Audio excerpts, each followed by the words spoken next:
যোৰহাট পৌৰসভাত ভয়ংকৰ বিত্তীয় কেলেংকাৰী লাখ লাখ টকা আত্মসাত কৰি আত্মগোপন কৰ সংগ্ৰাহকৰ দাখিল কৰিলে এজাহাৰ যোৰহাট পৌৰসভাত সংঘটিত হৈছে ভয়ংকৰ বিত্তীয় কেলেংকাৰী এজন কৰ সংগ্ৰাহকে নাগৰিকৰ পৰা সংগ্ৰহ কৰা লাখ লাখ টকা আত্মসাত কৰি আত্মগোপন কৰে ৰঞ্জন ৰাজখোৱা নামৰ এই কৰ সংগ্ৰাহকজনে 2021 চনৰ পৰা সংগ্ৰহ কৰা বহু লক্ষাধিক টকা পৌৰসভাত জমা নিদিয়াকৈ আত্মসাত কৰাৰ গুৰুতৰ অভিযোগ উত্থাপিত হৈছে নগৰৰ 15 নং ৱাৰ্ডৰ কৰ সংগ্ৰাহকজনক প্ৰায় 90খন ৰচিদ বহি পৌৰসভাই ইস্যু কৰিছিল কিন্তু এই ৰচিদ বহিৰ বিপৰীতে সংগ্ৰহ কৰা কৰৰ এটকা পৌৰসভাত জমা নকৰাৰ লগতে 2021 চনৰ পৰা ৰচিদ বহি জমা দিয়া নাছিল কিন্তু শেহতীয়াকৈ এখন ব্যৱসায়িক প্ৰতিষ্ঠানে ট্ৰেড লাইসেন্স নৱীকৰণ কৰিবলৈ যোৱাৰ পাছতহে এই কেলেংকাৰী তথ্য পোহৰলৈ আহে নিয়মীয়াকৈ কৰ দি ৰচিদ লৈ থকা প্ৰতিষ্ঠানখনৰ তথ্য পৌৰসভাৰ কম্পিউটাৰত অন্তৰ্ভুক্ত কৰা নাছিল প্ৰাৰম্ভিক অনুসন্ধান 10 লক্ষাধিক কৰ আত্মসাত কৰাৰ তথ্য পোহৰলৈ আহিছে যদিও কিমান লোকৰ কৰ তথ্য কম্পিউটাৰত অন্তৰ্ভুক্ত কৰা হোৱা নাই সেয়া এতিয়াও নিশ্চিত হোৱা নাই ইফালে শেহতীয়াকৈ যোৰহাট পৌৰসভাৰ তৰফৰ পৰা কৰ সংগ্ৰাহক ৰঞ্জন ৰাজখোৱাৰ বিৰুদ্ধে যোৰহাট সদৰ থানাত এখন এজাহাৰ দাখিল কৰিছে আৰু শেহতীয়াকৈ বহু নাগৰিকে ৰচিদ লৈ পৰীক্ষা কৰা তেওঁলোকৰ পৰা সংগ্ৰহ কৰাৰ তথ্য কম্পিউটাৰত অন্তৰ্ভুক্ত নকৰাৰ কথা পোহৰলৈ আহিছে সেয়েহলে এই ধন কোটিৰ ঘৰত হ'ব বুলি অনুমান কৰা হৈছে ইফালে দীৰ্ঘদিনে কৰ সংগ্ৰাহকজনে ধন জমা নকৰাৰ পিছতো পৌৰসভাৰ পৌৰপতি বা কাৰ্যবাহী বিষয়াই কিয় নিশ্চুপ হৈ আছিল তাক লৈ গভীৰ ৰহস্যৰ সৃষ্টি হৈছে আৰু এই কেলেংকাৰীৰ সঠিক তদন্ত হলে বহু ৰৌ পৰালি জালত পৰাটো নিশ্চিত যোৰহাটৰ পৰা পুৰাণ মেধি ৰিপৰ্ট আসাম লাইভ 7 আমি গম পালো যে তেওঁ পইচাবিলাক আনি পেলাই দিয়া নাই আমি কাজিৰঙা গম পোৱাৰ লগে লগে আমি অলপ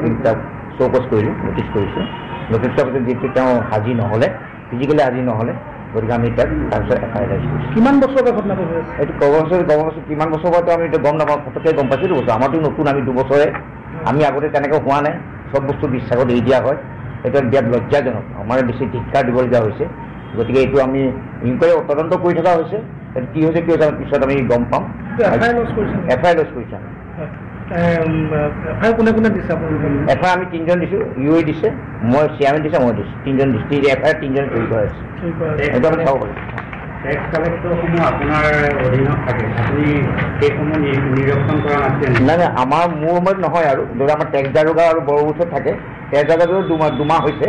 আৰু আল্টিমেটলি বৰবুথ থাকে ঠিক তেনেকৈ ধৰি চব বস্তু বিশ্বাসত এৰি দিয়া হয় আমি পৰ্যবেক্ষণ কৰা নাছিল আমি পৰ্যবেক্ষণৰ কথা ইয়াত নাহে কাৰণ টেক্স দাৰোগাই গোটেই বস্তু ষ্টিল কৰেতো আৰু বৰবুথে কৰে আৰু এতিয়া আপোনালোকৰ 2 বছৰ হৈছে 2 বছৰৰ পৰা তেওঁ জমা দিয়া নাছিল নেকি সেইটো মই বছৰ গোটেইটো গম পাইছোঁ আমি পিছত তদন্ত কৰাৰ পিছত আমি গোটেই ডিটেইলছটো আমি গম পাম কিমান টকা হ'ব আমি এজাহাৰত দিছোঁ ধৰি লওক এজাহাৰটো যিটো হ'ব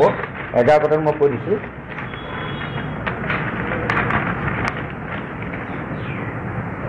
এজাহাৰটো মানে 7 লাখ কিমান টকা আছিল কিন্তু এতিয়াও দেখা পাইছোঁ যে আমি বহুত মানুহৰ টেক্স দিয়া মানুহে ইয়াত এণ্ট্ৰি হোৱা আহিছে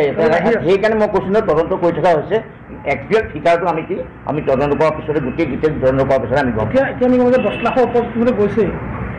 না হ'ব পাৰে নোহোৱাটো কোনো কথাই নাই কিন্তু এইটো মানুহ আমি কিছুমান মানুহ কালি নে পৰি এজন পাইছোঁ আহিছে তেনেকৈ পইচা জমা দিয়ে মানে এক্টিমেটলি গোটেইটো বস্তুটো আমি একচুৱেল গোটেই ফিগাৰটো গোটেই বস্তুটো ৰহি চোৱাৰ পিছত আমি গম পাওঁ এতিয়া যিহেতু তেওঁলোকক কিছুমান ৰচিদ বহি দৰকাৰ হয় টেক্স কালেক্ট কৰিবৰ কাৰণে এই ৰচিদ বহিবিলাক তেওঁ কোনে যোগাৰ ধৰে এই যোগান হেৰিৰ পৰা আপোনাৰ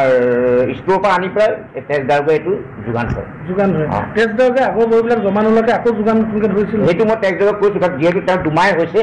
আগতে তেওঁতো এতিয়া পোৱা হোৱা নাই আমি নতুনকৈ এজন দিছোঁ গতিকে এই বস্তুটো গোটেই হেৰি কৰা তদন্ত কৰাৰ পিছতে আমি গম পাম কি নাম আছিল তেখেতৰ পবিত্ৰ বৰা টেক্স কালেক্টৰৰ নাম টেক্স কালেক্টৰ ৰঞ্জন ৰাজখোৱা তেখেত এতিয়া পলাতক পলাতক